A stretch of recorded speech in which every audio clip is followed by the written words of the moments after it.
2026년 7월 25일 어린이 매일 성경입니다. 오늘 본문은 이사야 8장 1절부터 22절까지 말씀입니다.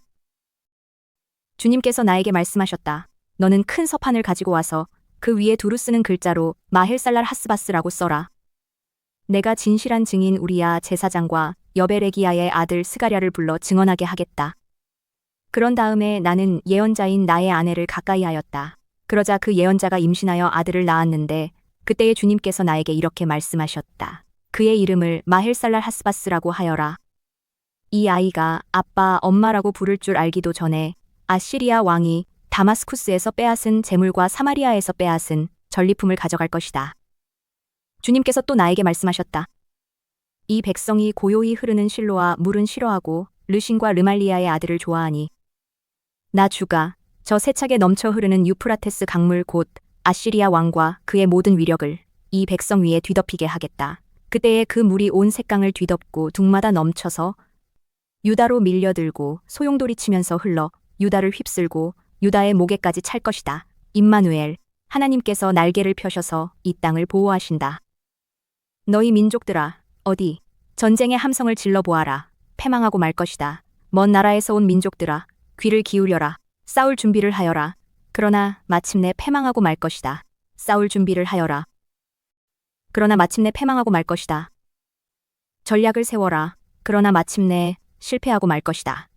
계획을 말해 보아라. 마침내 이루지 못할 것이다. 하나님께서 우리와 함께 계시기 때문이다. 주님께서 그 힘센 손으로 나를 붙잡고 이 백성의 길을 따라가지 말라고 나에게 이렇게 경고의 말씀을 하셨다. 너희는 이 백성이 모의하는 음모에 가담하지 말아라. 그들이 두려워하는 것을 두려워하지 말며 무서워하지도 말아라. 너희는 만군의 주 그분만을 거룩하다고 하여라. 그분만이 너희가 두려워할 분이시고 그분만이 너희가 무서워할 분이시다. 그는 성소도 되시지만 이스라엘의 두 집안에게는 거치는 돌도 되시고 걸리는 바위도 되시며 예루살렘 주민에게는 함정과 올가미도 되신다. 많은 사람이 거기에 걸려서 넘어지고 다치며 덫에 걸리듯이 걸리고 사로잡힐 것이다.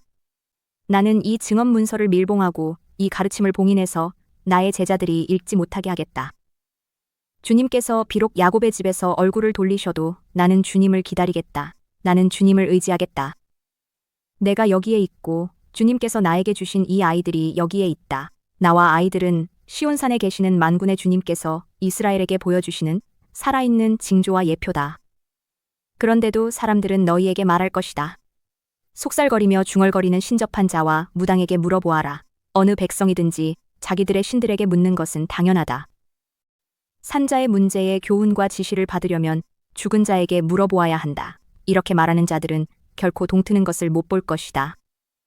그런데도 사람들은 너희에게 말할 것이다. 속살거리며 중얼거리는 신접한 자와 무당에게 물어보아라. 어느 백성이든지 자기들의 신들에게 묻는 것은 당연하다. 산자의 문제에 교훈과 지시를 받으려면 죽은 자에게 물어보아야 한다. 이렇게 말하는 자들은 결코 동트는 것을 못 볼 것이다. 그들은 괴로움과 굶주림으로 이 땅을 헤맬 것이다. 굶주리고 분노한 나머지 위를 쳐다보며 왕과 신들을 저주할 것이다. 그런 다음에 땅을 내려다보겠지만 보이는 것은 다만 고통과 흑암, 무서운 절망뿐일 것이니 마침내 그들은 짙은 흑암 속에 떨어져서 빠져나오지 못할 것이다. 이제 오늘 말씀을 어린이 눈높이로 함께 생각해 보겠습니다. 친구들 안녕! 세상에서 가장 긴 이름의 비밀, 그리고 안전한 비밀기지. 자, 오늘 말씀 해설 시간에 온 걸 정말 환영해요. 오늘 우리가 함께 살펴볼 이사야 8장에는 아주 신비롭고 또 살짝 등골이 오싹해지는 흥미진진한 비밀이 숨겨져 있답니다. 다들 두 눈 크게 뜨고 귀는 쫑긋 세웠죠? 그럼 저랑 같이 말씀 속으로 신나는 모험을 떠나볼까요? 출발! 본격적으로 시작하기 전에 여러분 머리를 번쩍 깨워줄 깜짝 퀴즈 하나 낼게요. 여러분, 성경 전체를 통틀어서 가장 긴 이름이 뭔지 아시나요? 한 3글자? 4글자? 아니면 10글자? 도대체 얼마나 길길래 제가 이러는 걸까요? 이 질문의 정답이 바로 오늘 우리가 가장 먼저 풀어볼 미스테리랍니다. 오늘의 말씀 이사야 8장입니다. 어느 날 하나님께서 선지자 이사야에게 아주 독특한 명령을 내리셨어요. 이사야야, 사람들이 다 볼 수 있게 아주 커다란 서판을 가져오너라. 그리고 거기에 누구나 읽을 수 있게 아주 길고 특이한 이름을 적어라 하신 거예요. 과연 그 이름이 뭐였을까요? 짜잔! 세상에 바로 이 이름이에요. 마헬살랄 하스바스. 와, 무려 8글자나 되죠? 한 번에 발음하기도 진짜 숨차고 어렵지 않나요? 근데 여기서 더 놀라운 사실이 하나 있어요. 이사야가 나중에 아기가 태어났을 때 진짜로 자기 아들 이름을 이 길고 긴 단어로 지어줬다는 거예요. 아기 이름이 마헬살랄 하스바스라니 정말 놀랍죠? 그럼 대체 이 길고 긴 이름에는 어떤 엄청난 뜻이 숨어 있는 걸까요? 바로 노량물이 신속하다, 전리툼이 빠르다라는 뜻이에요. 좀 어렵죠? 쉽게 말하자면 무시무시한 적군이 순식간에 쳐들어와서 너희들의 보물을 몽땅 아주 빠르게 훔쳐갈 거라는 뜻이에요. 일종의 아주 긴급한 경고 사이렌 같은 거죠. 그런데 여기에 아주 흥미로운 약속이 하나 등장해요. 하나님이 이사야에게 이렇게 말씀하시거든요. 이 아기가 아빠, 엄마하고 말문을 트기도 전에 아수르 군대가 쳐들어와서 너희를 괴롭히던 적들의 보물을 다 빼앗아 갈 거다. 그러니까 유다를 괴롭히던 이스라엘과 아람이라는 나라를 하나님이 아주 순식간에 물리쳐 주시겠다는 확실한 예언이었던 거예요. 자, 세상의 위협과 하나님의 보호. 여기서 이스라엘 백성들은 정말 치명적인 실수를 하나 저지르고 맙니다. 하나님이 주시는 천천히 흐르는 고요하고 안전한 물을 발로 뻥 차버린 거예요. 당장 눈에 보이지 않는 하나님의 부드러운 보호하심보다 눈앞에 당장 엄청 세 보이는 크고 무서운 강물 같은 아수르 군대를 더 의지하는 정말 어리석은 선택을 하고 말았답니다. 그 어리석은 선택의 결과는 진짜 끔찍했어요. 아수르 군대가 마치 댐이 무너진 엄청난 홍수처럼 밀려오기 시작하거든요. 이스라엘과 아람을 꿀꺽 삼켜버린 흙탕물이 거기서 멈추지 않고 유다 땅까지 콸콸콸 밀려들어온 거예요. 물이 점점 차오르더니 마침내 턱끝, 목까지 턱턱 차오르게 되죠. 상상만 해도 숨이 막히지 않나요? 유다 백성들은 꼼짝없이 물에 빠져 허우적거리는 절체절명의 위기에 빠지게 됩니다. 성경은 이 무서운 상황을 온 땅을 덮어버린 거대한 새 날개로 생생하게 표현하고 있어요. 마치 엄청나게 크고 무서운 새가 날개를 쫙 펴서 온 땅을 새까맣게 덮어버린 것 같은 모습인 거죠. 따뜻한 햇빛은 하나도 안 들어오고 그 거대하고 시커먼 그림자 밑에 갇혀버렸으니 당시 사람들이 얼마나 무서워하며 벌벌 떨었을지 짐작이 가시죠?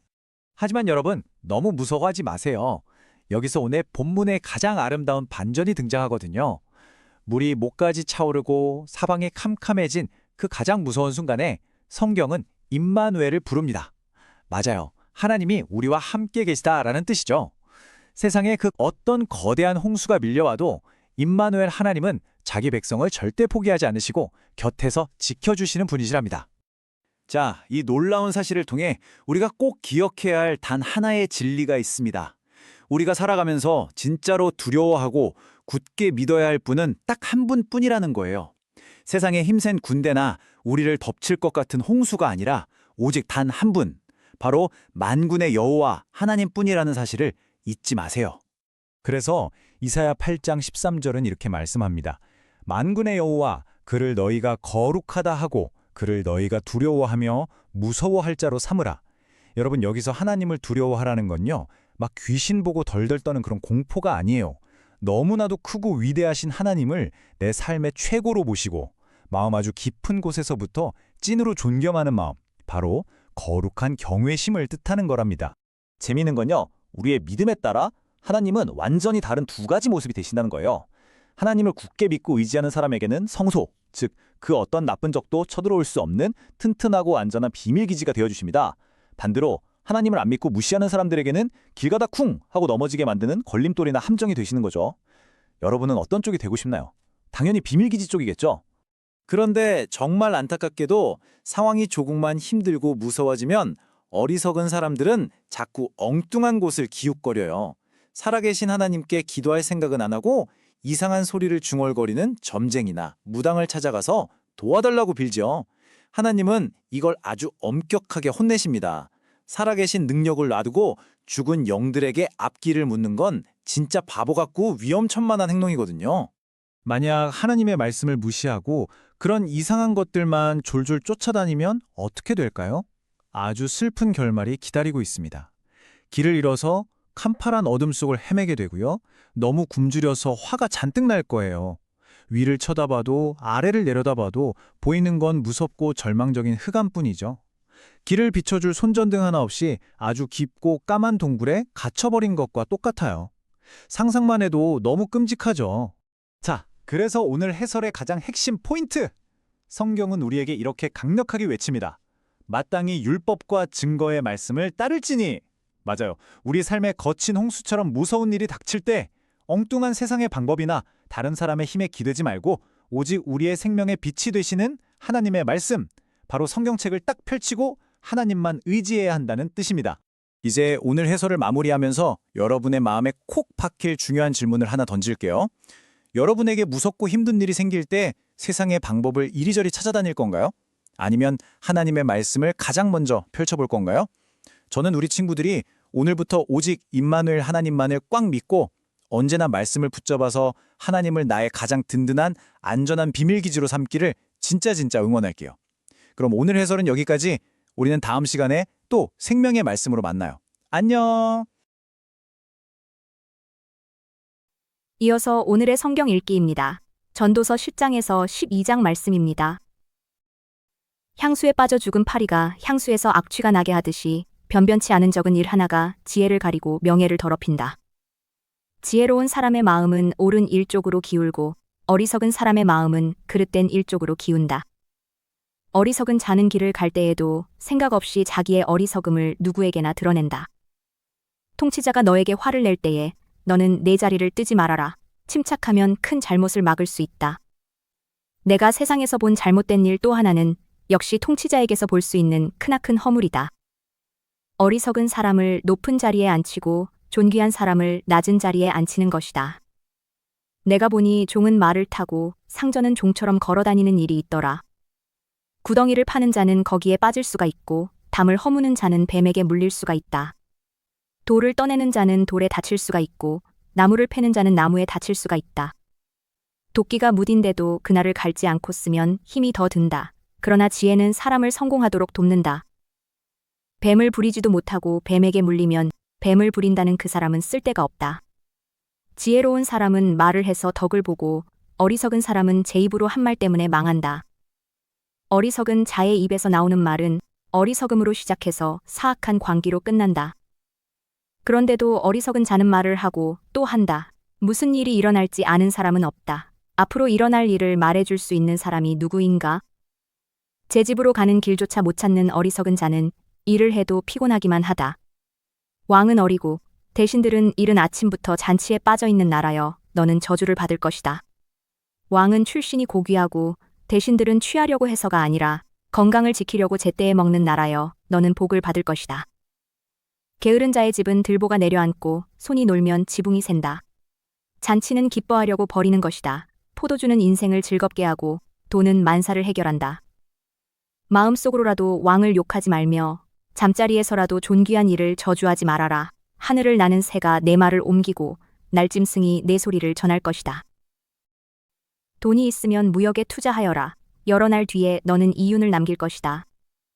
이 세상에서 네가 무슨 재난을 만날지 모르니 투자할 때에는 7이나 8로 나누어 하여라. 구름에 물이 가득 차면 비가 되어서 땅 위로 쏟아지는 법, 나무가 남쪽으로나 북쪽으로 쓰러지면 어느 쪽으로 쓰러지든지 쓰러진 그곳에 그대로 있는 법. 바람이 그치기를 기다리다가는 씨를 뿌리지 못한다. 구름이 거치기를 기다리다가는 거두어들이지 못한다. 바람이 다니는 길을 네가 모르듯이 임신한 여인의 태에서 아이의 생명이 어떻게 시작되는지 네가 알 수 없듯이 만물의 창조자 하나님이 하시는 일을 너는 알지 못한다. 아침에 씨를 뿌리고 저녁에도 부지런히 일하여라. 어떤 것이 잘 될지, 이것이 잘 될지 저것이 잘 될지 아니면 둘 다 잘 될지를 알 수 없기 때문이다. 빛을 보고 산다는 것은 즐거운 일이다. 해를 보고 산다는 것은 기쁜 일이다. 오래 사는 사람은 그 모든 날을 즐겁게 살 수 있어야 한다. 그러나 어두운 날들이 많을 것이라는 것도 기억해야 한다. 다가올 모든 것은 다 헛되다. 젊은이여, 젊을 때에 젊은 날을 즐겨라. 내 마음과 눈이 원하는 길을 따라라. 다만 네가 하는 이 모든 일에 하나님의 심판이 있다는 것만은 알아라. 내 마음의 걱정과 육체의 고통을 없애라. 혈기왕성한 청춘은 덧없이 지나가기 때문이다. 젊을 때에 너는 너의 창조주를 기억하여라. 고생스러운 날들이 오고 사는 것이 즐겁지 않다고 할 나이가 되기 전에, 해와 빛과 달과 별들이 어두워지기 전에, 먹구름이 곧 비를 몰고 오기 전에 그렇게 하여라. 그때가 되면 너를 보호하는 팔이 떨리고 정정하던 두 다리가 약해지고 이는 빠져서 씹지도 못하고 눈은 침침해져서 보는 것마저 힘겹고 귀는 먹어 바깥에서 나는 소리도 못 듣고 맷돌질 소리도 희미해지고 새들이 지저귀는 노랫소리도 하나도 들리지 않을 것이다. 높은 곳에는 무서워서 올라가지도 못하고 넘어질세라 걷는 것마저도 무서워질 것이다. 검은 머리가 팥뿌리가 되고 원기가 떨어져서 보약을 먹어도 효력이 없을 것이다. 사람이 영원히 쉴 곳으로 가는 날 길거리에는 조객들이 오간다. 은사슬이 끊어지고 금그릇이 부서지고 샘에서 물뜨는 물동이가 깨지고 우물에서 도르래가 부서지기 전에 네 창조주를 기억하여라. 육체가 원래 왔던 흙으로 돌아가고 숨이 그것을 주신 하나님께로 돌아가기 전에 네 창조주를 기억하여라. 전도자가 말한다. 헛되고 헛되다. 모든 것이 헛되다. 전도자는 지혜로운 사람이기에 백성에게 자기가 아는 지식을 가르쳤다. 그는 많은 잠언을 찾아내서 연구하고 정리하였다. 전도자는 기쁨을 주는 말을 찾으려고 힘썼으며 참되게 사는 길을 가르치는 말을 찾으면 그것을 바르게 적어 놓았다. 지혜로운 사람의 말은 찌르는 채찍 같고 수집된 잠언은 잘 박힌 목과 같다. 이 모든 것은 모두 한 목자가 준 것이다. 한마디만 더 하마. 나의 아이들아, 조심하여라. 책은 아무리 읽어도 끝이 없고 공부만 하는 것은 몸을 피곤하게 한다. 할 말은 다 하였다. 결론은 이것이다. 하나님을 두려워하여라. 그분이 주신 계명을 지켜라. 이것이 바로 사람이 해야 할 의무다. 하나님은 모든 행위를 심판하신다. 선한 것이든 악한 것이든 모든 은밀한 일을 다 심판하신다. 이제 5분 동안 눈을 감고 하나님께 마음을 이야기해 보세요. 예수님이 살아계신 것을 믿으며 오늘도 용기 있게 살게 해달라고 기도해요.